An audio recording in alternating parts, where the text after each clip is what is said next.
Well, good morning, everybody. Today is Thursday.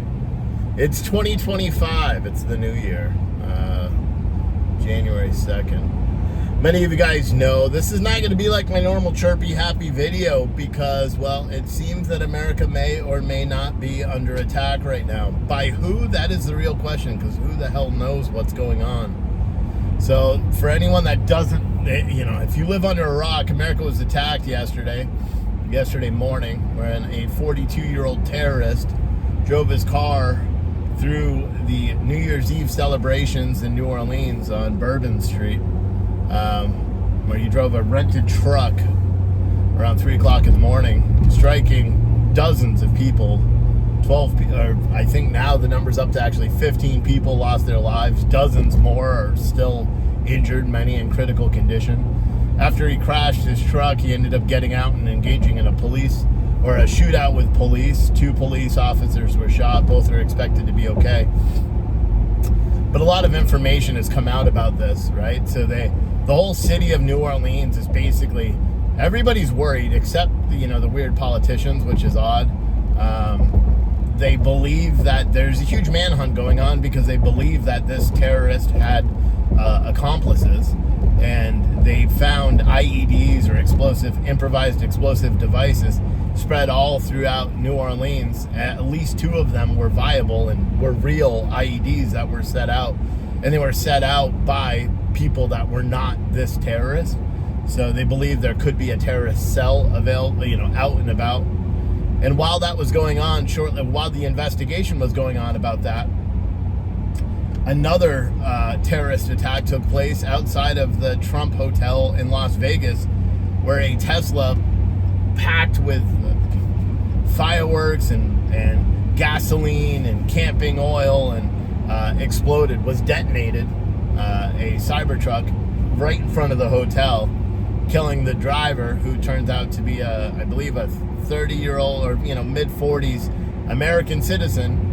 Also, so here's the thing that's kind of crazy, and that really just has my head spinning. The terrorist that attacked all the people on Bourbon Street, he is an American, although he's of Arab descent, but he's an American. He's also a United States military veteran who served in the military for, since 2007, I believe it was, getting out just a short time ago. He worked in HR when he was in the Army, and then he got out and he joined the reserves, and then I believe he was in intelligence or something like that. Now, the guy that blew himself up yesterday in the Tesla, injuring 7 other people, that guy was an 18-year, I believe, Special Forces operator. He was a Green Beret based on his own admissions on LinkedIn, which has now since been deleted, because that's what they do, is they want to cover the tracks of all these people online, so they delete their profiles. So the media and the government can spin whatever narrative they want. I don't understand how we've got 2 United States veterans that are apparently plotting and blowing up themselves and other people and killing a bunch of people in the United States under what? Both, I don't know. It's just very perplexing. The first one, the New Orleans massacre guy, he reportedly had an ISIS flag hanging from the back of his rental pickup truck. There's a lot of similarities between the 2. Apparently both of these soldiers, one was an Army Green Beret and the other one was the Army Reserves. Apparently there's a lot of news reporting saying they both were at the same military base at one time during their military career, which I don't know how odd that was. I was not in military, or how common that was. I was never in the military, so I don't know. Another commonality is they both had divorces, I guess. The one that was in, there's nothing that I've seen that signifies that the Las Vegas bomber, that he had any sort of radicalization. Frankly, I don't even know if it's the guy, to be honest. They're spreading out all this information, and I just don't understand how a veteran could. Here's the thing: they wouldn't make a crude IED. Like, it would be an IED. Our Special Forces operators are trained to make explosives. They're not going to have, pack the bed of a Tesla Cybertruck. And plus, the whole Tesla is like essentially armored. It's got stainless steel on the sides. Even the police officer was doing the presser, and he said that if it was any other vehicle, more damage would have been done. But because of the Tesla's structure, the bomb didn't go out because it couldn't penetrate the stainless steel. So instead, the bomb, the trajectory or whatever you want to call it, the explosion actually went up, which is why all the windows on the hotel weren't even broken. Anyone that watched the video, it was a powerful explosive. It was a powerful bomb that went off. So obviously Tesla's stock right now is going through the roof. And Elon Musk, providing all the information right away, saying, because it's a giant computer, so he was able to tell where the bomb came from. He was able to tell where the explosion came from, and knew that it wasn't the vehicle, and knew that the bombing the explosion originated from the bed of the truck. So he provided all that information to the law enforcement and on social media. And what's interesting is law enforcement actually praised Elon Musk during their press conference, saying, what a great help he'd been towards the investigation, providing all the video and everything, because a Cybertruck records video just like every Tesla all the time.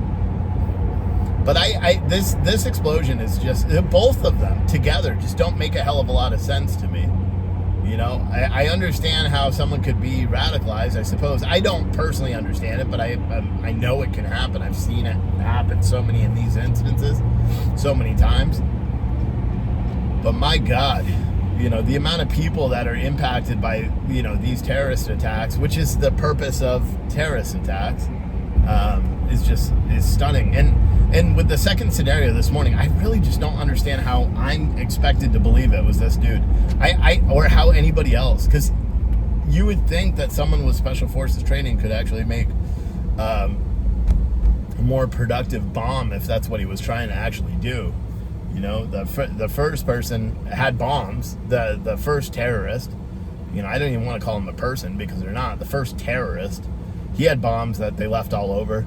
Apparently he rented an Airbnb and set the place ablaze.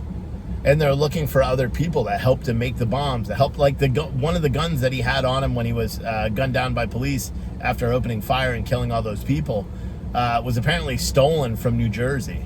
The truck itself was rented from the Toro app. So was the Cybertruck. The Cybertruck that exploded in Las Vegas was also rented through the same app. Now, a lot of people want to draw similarities between the two, which there are similarities, right?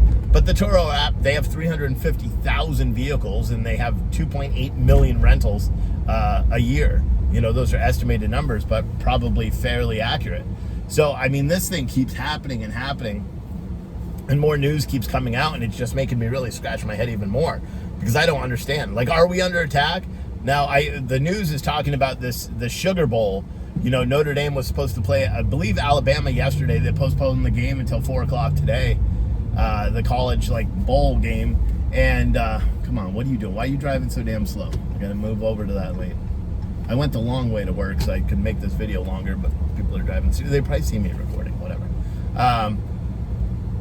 They postponed the game, and surprisingly, people got a lot of flack for postponing that game, which I don't understand that much. Of course you're going to postpone it. The police officers and the FBI and everybody has come out publicly and said that they have other people that they said this morning they're not suspects, they're people of interest that apparently provided some sort of support to this terrorist that are on the loose. Of course they postponed it. As a matter of fact, I don't even know if they should do it tonight. Because, the news then, if any of these terrorists are listening to the news, these damn commentators on Fox News and all these other commentators, they're literally talking about all the targets that these terrorists have all the time. Oh, well, you can hit the people before they go in. You can do this. You can do that. Shut up. You know what I mean? Stop talking about that. Provide the news and stop with the commentary sometimes.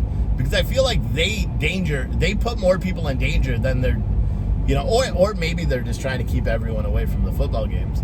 If I lived in New Orleans and would I be going to this game? Oh, hell no. I don't even like public spots anymore. I have to carry a firearm everywhere I go just to feel comfortable because we have shootings, we have stabbings, we got crazy people setting people ablaze on subway trains or just randomly pushing people in attempts to kill them. That's a new one. The subway videos, there was, I think in the past 4 days, there's been slashings. There's been, a girl slashed, a guy slashed, some random dude. You see two kids popping or, hopping over the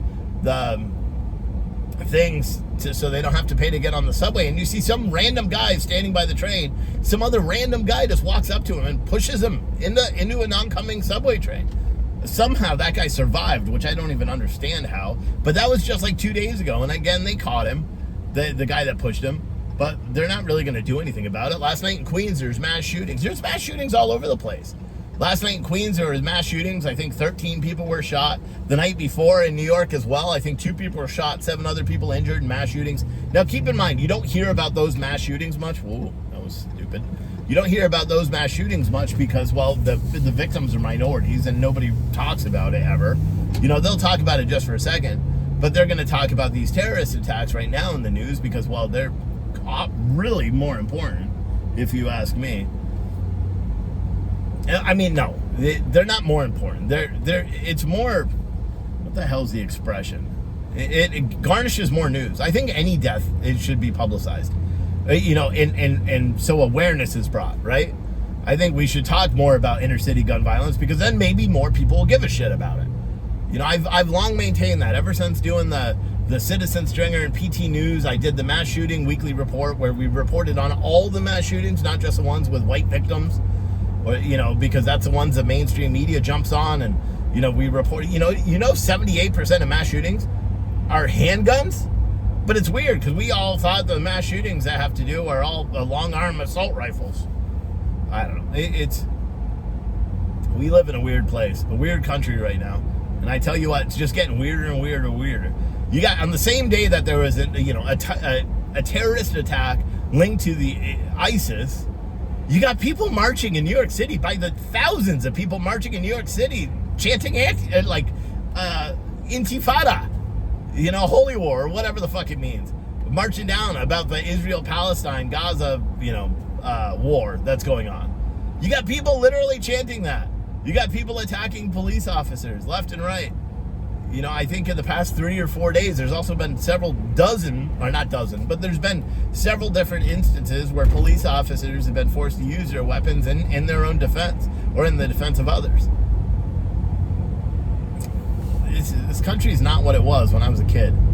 You know, my wife and I often talk about it and how we're super protective of our children. We don't let them outside. We don't let them play. They in our old house, they weren't allowed to play outside unless an adult was watching them. My kids are older.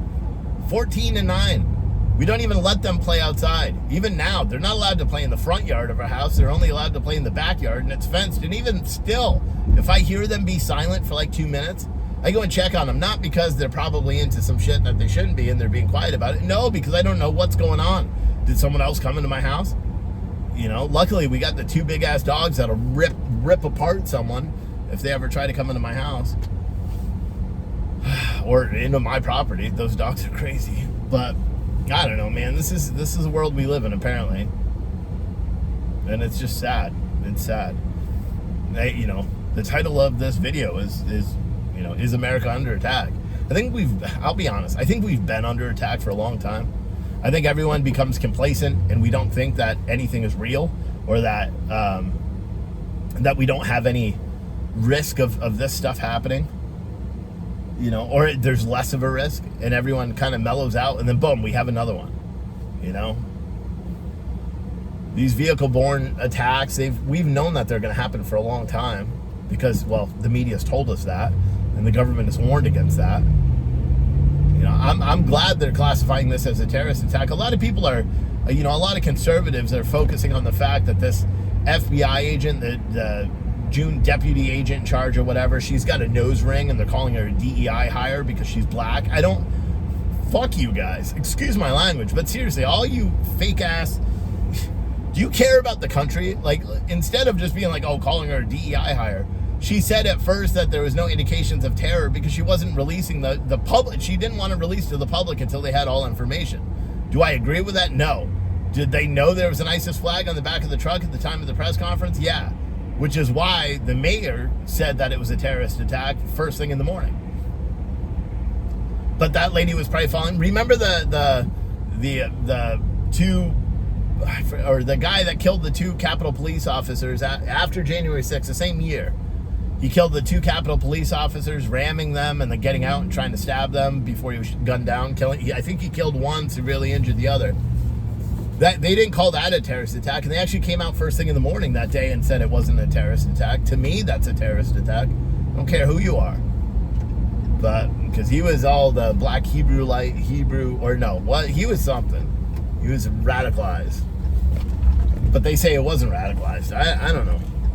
We just got to be open and honest about what's happening to our country, and it's fucking frightening, bro. I don't care who you are right there. This stuff is frightening. Some scary stuff.